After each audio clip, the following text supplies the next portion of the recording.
to the mighty Pacific and beyond.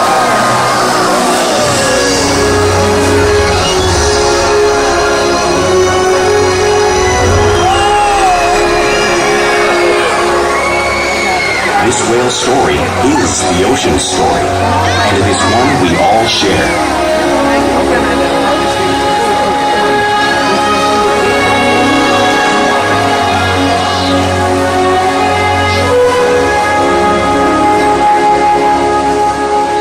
Welcome to SeaWorld's Orca Encounter. My name is Delaney, and I'm so honored to introduce you to this intriguing and majestic animal.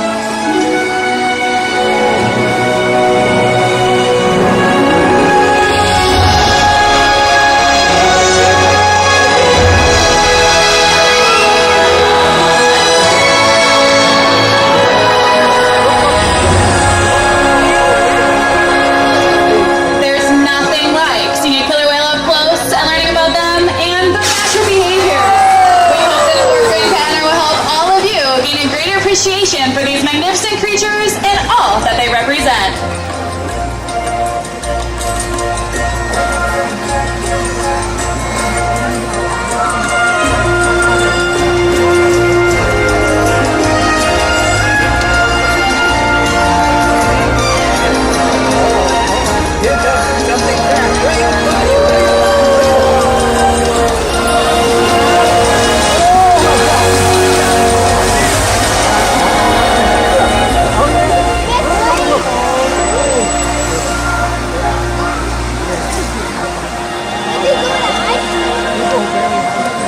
While they are found in every ocean, orcas living off the coast of Iceland are quite different than those near Costa Rica. In fact, there are at least 10 types or ecotypes of killer whales. An ecotype describes the differences between killer whale size, physical form, prey, social structure, and habitat. As you can see, the differences are subtle, but noticeable when compared side by side. Orcas are adapted perfectly to their environments. And even the whale's black and white coloration has a purpose. It camouflages the outline of their bodies in the water, making it easier for them to surprise and catch their prey.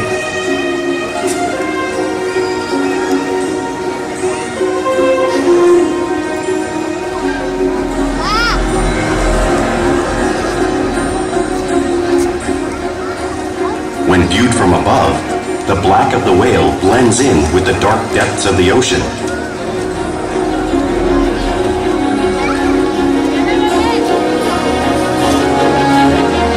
When viewed from below, the orca's white bellies match the brighter surface of the water, blending with the light above, giving them the perfect camouflage.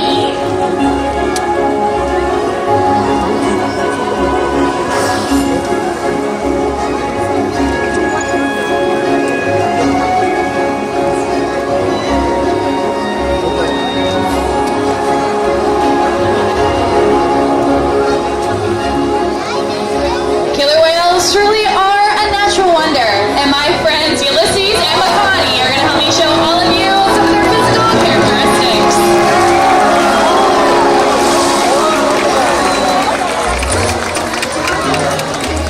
Their blowhole is perfectly designed to allow them to get a quick breath of air at the surface of the water. Even the location of their eyes works to their advantage. It may appear that their eyes are in this white oval eye patch. However, that's a visual distraction. Their eyes are actually located right in front of that white patch, camouflaged from thrashing prey. The fin on the back of the whale is called the dorsal fin, which helps stabilize them as they swim and helps in thermal regulation. This fin has no bone or muscle structure inside of it, which is why you may see it curve. The flippers located on either side of the orca's body are called pectoral flippers, and they're mainly used for steering and stopping. Pectoral flippers have 5 bony digits inside them, just like the human hand.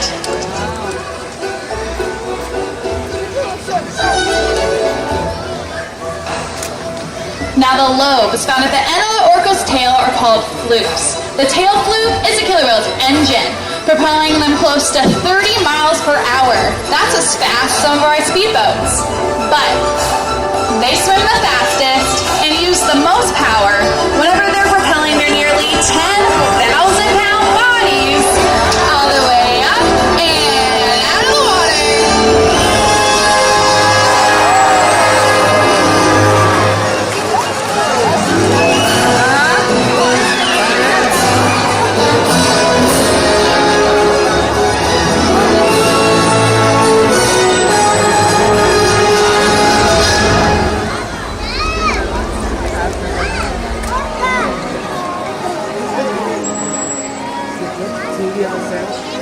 Killer whales are highly social animals with a well-defined social structure. An orcapod is always led by a female. Though just half the size of her male counterpart, she is in charge. It's all about attitude, not size. Because they live and work as a group, orcas need to communicate with sounds and body language. Orcas use clicks for echolocation or navigation.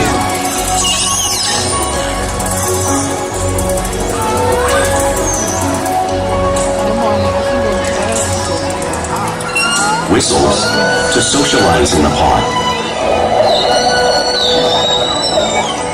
And calls for group coordination and hunting.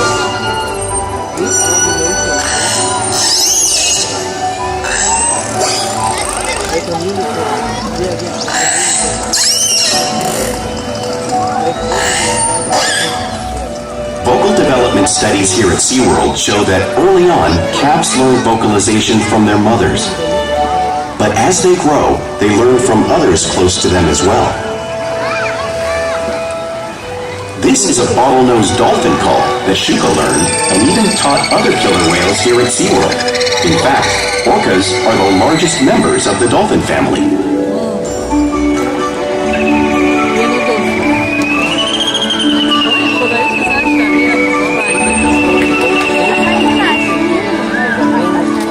Whales here and in the wild use vocalization to communicate all the time.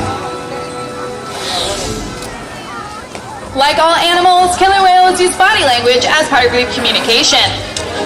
They use pectoral slaps to show dominance or to get noticed.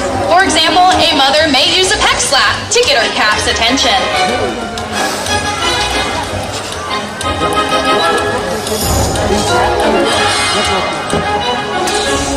But when they really want to be heard, they'll breach.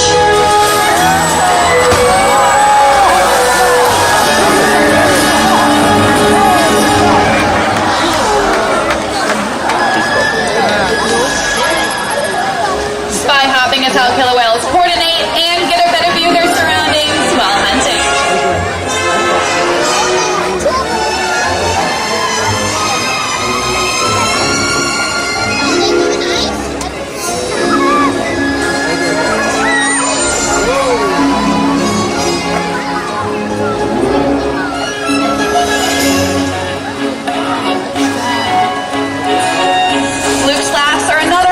Communication that killer whales use in the wild, and of course, right here at SeaWorld.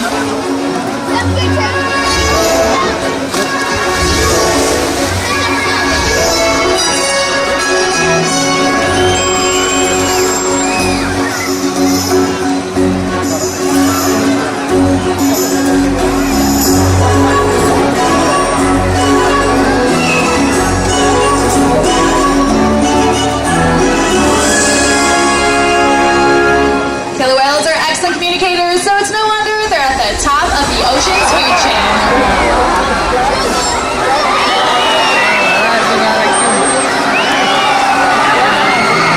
Killer whales work together to rear their young, protect their pod, and most importantly, pursue and catch their prey. Every day they cooperate to survive in the wild oceans of the world. The orca's hunting techniques are as varied as the whales themselves. Norwegian killer whales will circle herring, herding them together. The whales use sounds to coordinate with each other and to disorient the herring. With the fish confused and contained, whales stun them with their powerful tail flukes, making for an easy meal.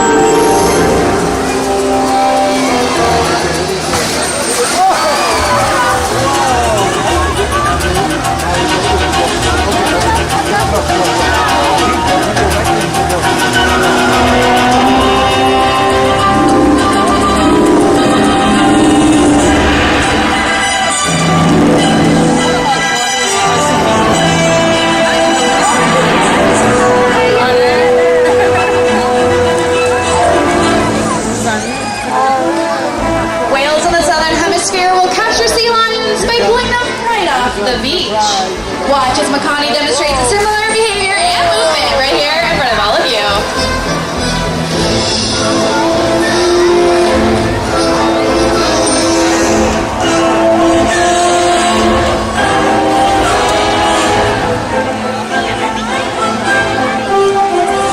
Antarctic orcas will actually create waves that wash over floating ice, knocking unsuspecting seals into the water. Makani is showing you a similar wave-making technique at the front of the pool, demonstrating one of the many complex and impressive hunting abilities that killer whales have developed all around the world.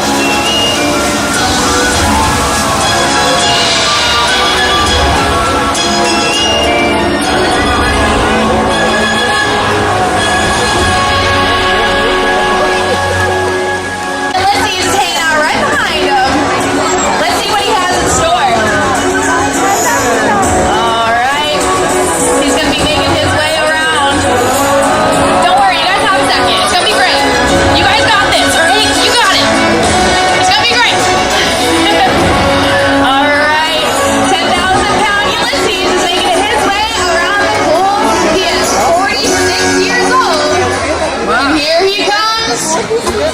He's coming quick.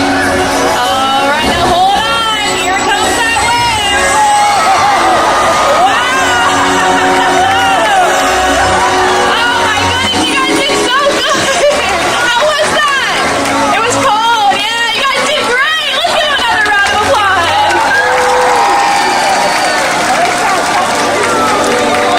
Killer whales are found all over the world, so it's no wonder they eat all types of prey, including other whales. The blue whale on the screen here is the largest animal on Earth. It is 5 times longer and 50 times heavier than a killer whale. So how does an orca, Ulises or Makani size, eat a whale that size in the wild? Well, it's all possible because killer whales are the ultimate team players.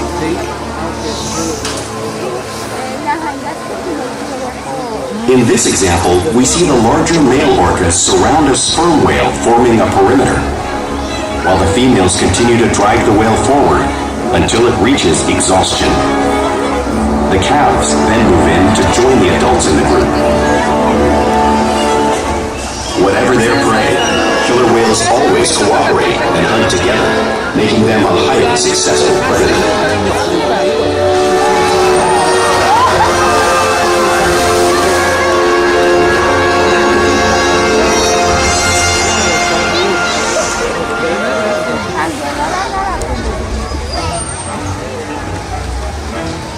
Play is an important part of everyday life for killer whales. It's how they teach their young to hunt and to practice their skills as they grow. You can find killer whales interacting with each other and showing off their playful side all the time in the wild. We see it here at SeaWorld too.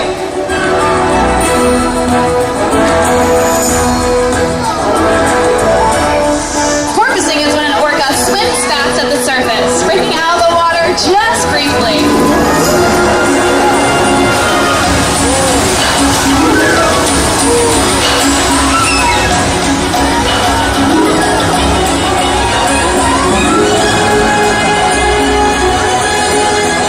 You can find them doing this when catching a ride away from a boat or when surfing in a wave.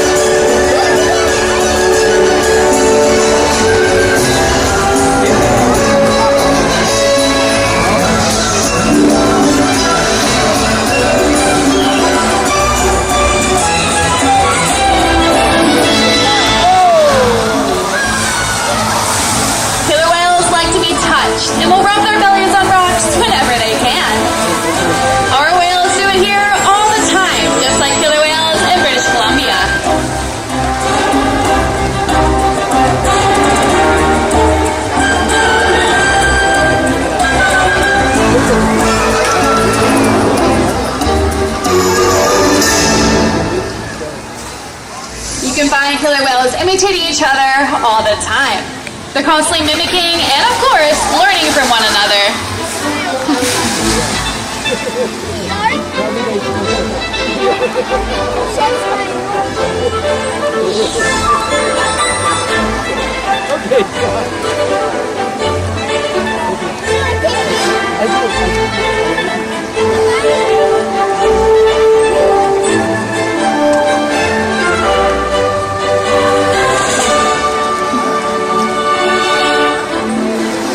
Playful behavior has a purpose. In the wild, a tail whip is used to stun fish.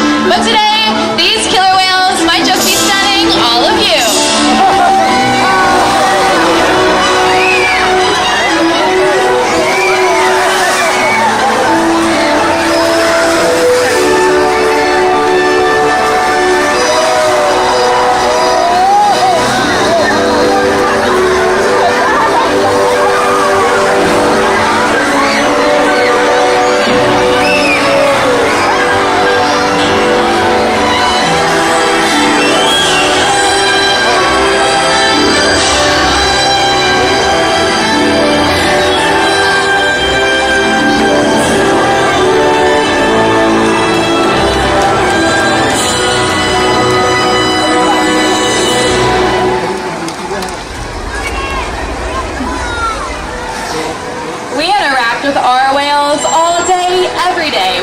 To share trusted relationships and provide optimal health care, research, and quality of life.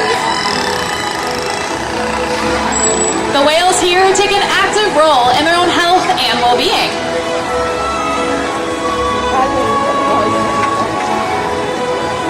As you can see Makani doing beneath the screen, they will roll over and offer their tail flukes, which allows us to obtain a blood sample from the veins running through them.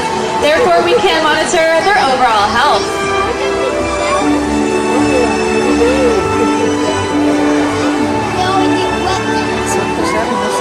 They will even slide onto a scale so we can weigh them, just like Orca is doing on the screen here.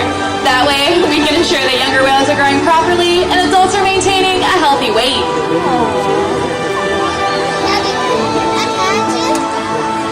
And we can even take a breath sample from their blowhole. All of this is possible because of the trusted relationships that we've built together day after day right here at SeaWorld. And now I'd like to take the time to introduce you to two very special whales. We have 46-year-old Ulises and 10-year-old Makani. Let's give them a big round of applause. Ulises is about 10,000 pounds and Makani is a growing boy. So he has the potential to get just as big or even bigger. But right now he's around 5,000 pounds. The two of them live here with 6 other killer whales, and together they have inspired millions around the world. And hopefully you all here today as well to help protect and conserve these beautiful animals and of course the ocean they live in. We challenge our whales every day to learn new things, to engage and stimulate their minds. The whales here at SeaWorld have helped killer whales in the wild by participating in many research studies. One ongoing study monitors the whale's heart rate and breathing to understand how marine noise pollution from ship engines and other sources affect wild populations. In another study, scientists from NOAA, the National Oceanic and Atmospheric Administration, took measurements of the killer whales living here, including pregnant whales. By comparing these measurements with drone footage of killer whales in the wild, scientists are able to monitor the wild population's nutritional and reproductive states. Other research has been done here at SeaWorld on the mother whale's milk composition. This research will help create an effective model to understand how toxins in the ocean impact wild killer whales and their milk supply. What we learn from the whales in our care every day is actively helping whales in the wild survive. And just by being here today, you've supported our rescue, research, and conservation efforts all around the world. If we work together, like the killer whale, we can protect the future of the expanse and this beautiful planet that we all share.